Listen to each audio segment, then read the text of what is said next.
Shalom saudara-saudari yang apa kabar kita semua pada hari ini?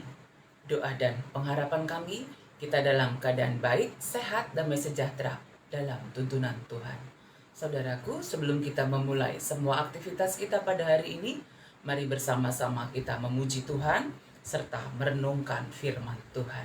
Mari bersama-sama kita menaikkan pujian kita kepada Tuhan. Sejauh timur dari barat. Pujian kita sejauh timur dari barat, Engkau membuang dosaku.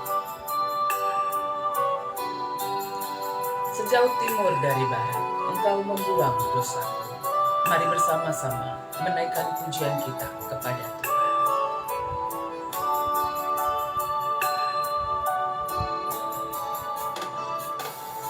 Sejauh timur dari barat, Engkau membuang dosaku. Tiada kau ingat lagi pelanggaranku.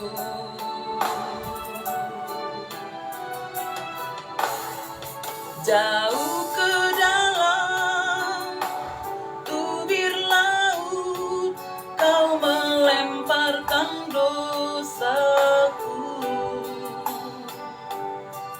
Tiada kau perhitungkan kesalahanku. Betapa besar kasih pengampunanmu, Tuhan. Tak kau pandang hina hati yang hancur.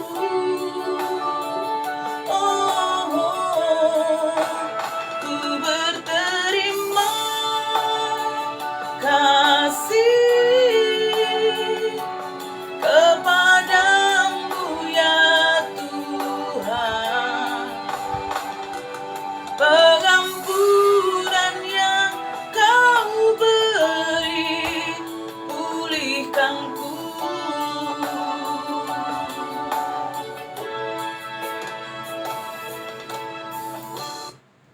Mari kita bersatu di dalam doa. Mari kita berdoa. Allah Bapa di surga, terima kasih Tuhan. Saat pagi hari ini Tuhan memberikan kami kehidupan. Saat pagi hari ini pun kami mau bersama-sama merenungkan firman-Mu. Ya Roh Kudus, mampukanlah kami memahami akan sabda-Mu serta melakukannya dalam hidup kami setiap hari. Terima kasih Tuhan, dalam nama Yesus kami sudah berdoa. Amin. Saudara-saudari, mari kita membuka Alkitab kita, ayat renungan harian kita pada hari ini dari Yeremia 4 ayat yang ke-14. Yeremia 4 ayat yang ke-14, mari bersama-sama kita membaca firman Tuhan.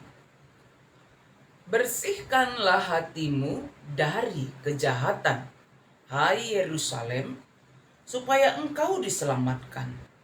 Berapa lama lagi tinggal di dalam hatimu rancangan-rancangan kedurjanaan? Sedemikian firman Tuhan.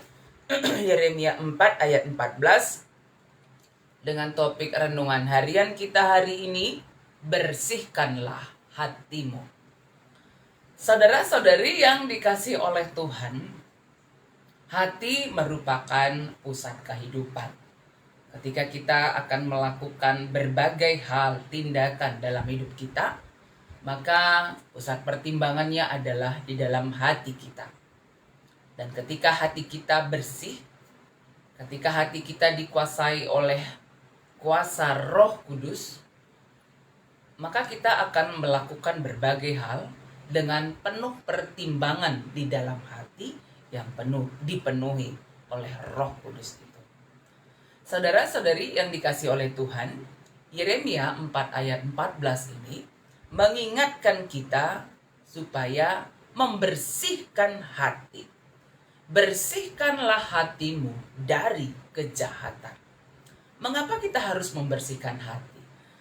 Karena memang ada berbagai hal yang sudah menjadi sampah, yang akan mengotori diri kita. Ketika benda-benda yang sudah menjadi sampah dan hanya membuat kotor, mendatangkan penyakit, tentu itu akan kita buang dengan baik. Ya, kita buang, tidak kita pergunakan lagi. Demikianlah Yeremia mengingatkan kita agar membuang dari dalam hati kita kejahatan-kejahatan, karena itu hanya mendatangkan dosa bagi kita.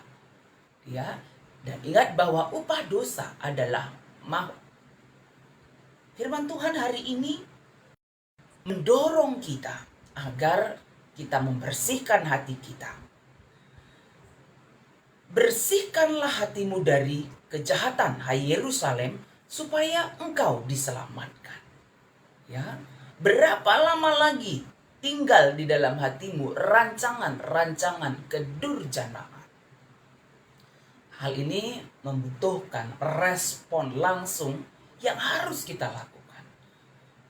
Roh Kudus mengingatkan kita akan hal-hal kejahatan yang ada di dalam hati kita, dan itu bukan mendatangkan kebaikan, tetapi mendatangkan kejahatan, mendatangkan dosa yang upahnya adalah maut.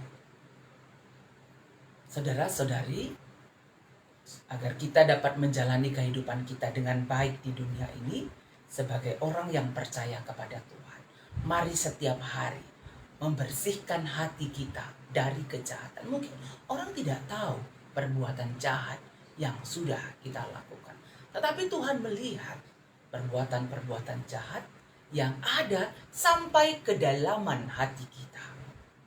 Ya, karena itu mohonkan pertolongan Roh Kudus supaya kita dapat membersihkan hati kita. Bagaimana caranya? Tentu dengan firman Tuhan.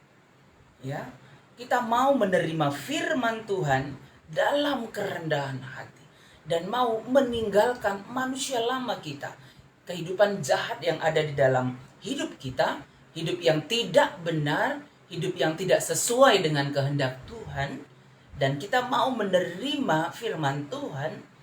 Roh Kudus bekerja dalam hati kita, membawa kita memiliki hati yang baru di dalam Tuhan. Dan apapun yang kita lakukan, apapun yang kita lakukan dalam kehidupan kita, kita akan melakukannya sesuai dengan kehendak Tuhan. Saudaraku, berapa lama lagi kita hidup dalam hal-hal yang tidak baik, kedurjanaan? Mari saat ini meninggalkan kejahatan-kejahatan itu. Buanglah segala kejahatan, buanglah segala hal yang jahat dan kotor yang ada di dalam hati kita. Terimalah firman Tuhan, Roh Kudus bekerja di dalam hidup kita, menuntun kita berjalan sesuai dengan kehendak Tuhan. Mari bersama-sama kembali kita menaikkan pujian dari pujian kita, seperti yang kau ingini.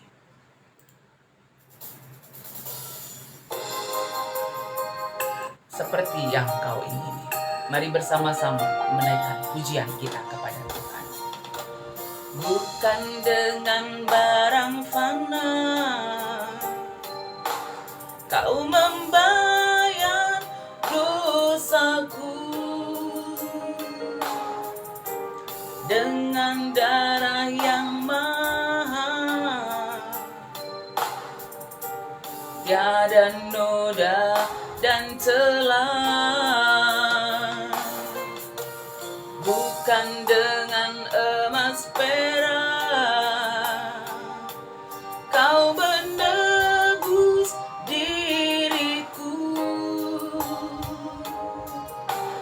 oleh segenap kasih dan pengorbananmu, ku telah mati dan tinggalkan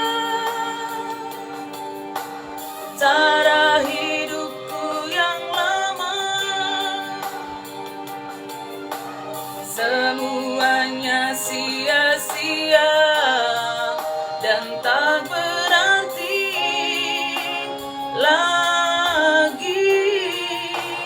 Hidup ini ku letakkan pada mesta-Mu ya Tuhan.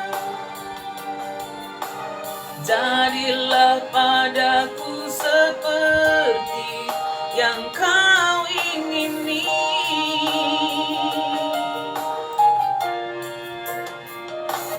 Mari kita berdoa. Ya Tuhan, mampukanlah kami untuk membersihkan hati kami dari segala kejahatan. Kami percaya Roh Kudus menuntun kami, menolong kami, sehingga kami dimampukan terus berjalan di jalan Tuhan.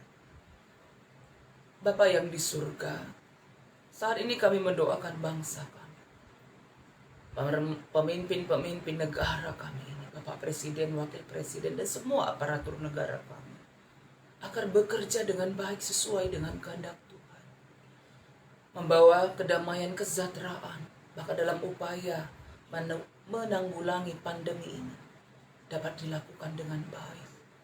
Ya Tuhan, kami mendoakan kota tempat kami tinggal, dimanapun kami berada, khususnya kota Bekasi ini, agar kiranya damai sejahtera Tuhan mengalir kepada para pemimpin kami, kepada setiap warga, agar terus bekerja berkarya untuk kesejahteraan kota di mana kami tinggal. Untuk semua jemaat Tuhan di gereja-gereja dimanapun, agar kami terus menjadi saksi-saksi Tuhan yang hidup. Kami mendoakan jemaat Tuhan yang ada di Sitelusa dan Bekasi. Kami percaya Tuhan berikan pemulihan kesehatan yang sempurna bagi yang sedang sakit.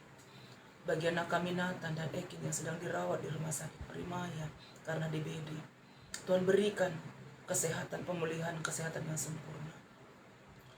Bagi kami Nade Kembar sendiri, pulih sempurna kesehatannya. Nade Gide, Tuhan berikan kekuatan bagi dia, pemulihan kesehatan yang sempurna yang datangnya dari Tuhan. Adik kami Revi dan juga Joel, pulih sempurna kesehatan mereka. Adik kami Kori juga ya Tuhan, kami percaya Tuhan menolong, pulih sempurna kesehatannya, dan apa yang menjadi kerinduan mereka dalam keluarga, Tuhan anugerahkanlah. Orang tua kami Tigan Ota juga boleh pulih sempurna kesehatannya di dalam Tuhan.